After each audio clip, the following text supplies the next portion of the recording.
ब्रह्ममुरारिसुरार्चितलिङ्गं निर्मलभाषितशोभितलिङ्गं जन्मजदुःखविनाशकलिङ्गं तप्रणमामि सदा शिवलिङ्गम्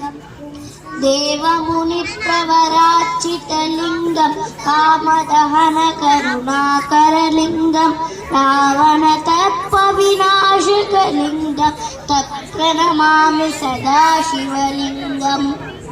सर्वसुगन्धिसुलेपितलिङ्गं बुद्धिविवर्धनकारणलिङ्गं सिद्धसुरासुरवन्दितलिङ्गं तत्प्रणमामि सदा शिवलिङ्गं कुङ्कुमचन्दनलेपितलिङ्गं पङ्कजहारशुशोभितलिङ्गं सञ्चितपापविनाशकलिङ्गं तत्प्रणमामि सदा शिवलिङ्गम् कनकमहामणिभूषितलिङ्गं फणिपतिवेष्टितशोभितलिङ्गं दक्षसुयज्ञविनाशकलिङ्गं तत्प्रणमामि सदा शिवलिङ्गम् देवगणार्चितसेवितलिङ्गं भावये भक्तिविलेवचलिङ्गं दिनकरकोटिप्रभाकरलिङ्गं तत्प्रणमामि सदा शिवलिङ्गम्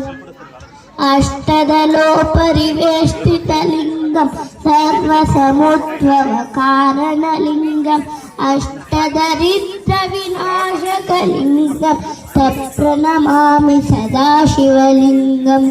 सुरगुरुसुरवरपूजितलिङ्गं सुरवरपुष्पसदार्चितलिङ्गं परमात्मकलिङ्गं तत्प्रणमामि सदा शिवलिङ्गम् लिङ्गाष्टकमिदं पुण्यमेपटे